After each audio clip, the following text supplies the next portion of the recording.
I'm Adam Calaway, and I'm here at Cattle Chat Corner. I'm with Duane Lenz, and you're with CattleFax. Will you tell me a little bit about CattleFax organization? You bet. CattleFax is a non-profit organization. We're owned by our members. We provide a lot of day-to-day markets. We do a lot of risk management for feeder cattle, calves, and fed cattle.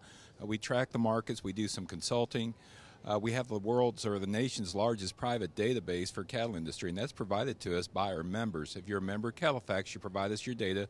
We aggregate it and turn it back around to you on a daily basis. We also do weekly reports and go out and do a lot of educational services in the country. Well, you've probably already had this question a couple hundred times today, but tell me, what does the cattle market look like for 2013? We're pretty friendly. Numbers are down. Demand is kind of a limiting factor. You know, we still have to get consumers out there being willing to spend more money on beef in order to take this market sharply higher. But we think we're going to average about 126 on fed cattle for the year, which is up $4 or $5 over this last year. We think feeder cattle and calves work higher, although we have to have a corn crop as we come into the new crop year next fall to really determine what prices are. And that's going to probably depend on how wet or dry it is in the Corn Belt during that period of time. But overall, higher prices, profitability is still going to be pretty stagnant, especially at the fed cattle side, which is a limiting factor for feeder cattle and calves. But boy, the guys with cows, raising calves, are in an awful good position right now. One of the biggest issues facing agriculture in the last couple of years has been drought. Can you tell me how the drought has impacted the markets and cattle producers in general? Well, it's been devastating for our producers. You know, we've lost a large percentage of the herd. A lot of numbers are gone, not because of profitability. It's actually helped calf prices go higher because there's fewer of them. But a lot of people have really had to scale back, go out of business. In some cases, just a lack of feed, a lack of water. So it's really been tough, especially on these medium, smaller sized family operations trying to survive but just don't have the resources to do it.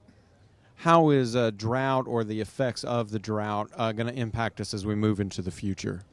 Well, the profitability piece is there to expand. So as soon as we get some water, get some grass, we're probably going to keep more of these heifer calves back and start to expand the herd. That'll probably be bullish again for prices because it'll reduce the supplies of feeder cattle and calves going into feedlots. So the feedlots that are in business are going to have to pay up to get the smaller supplies.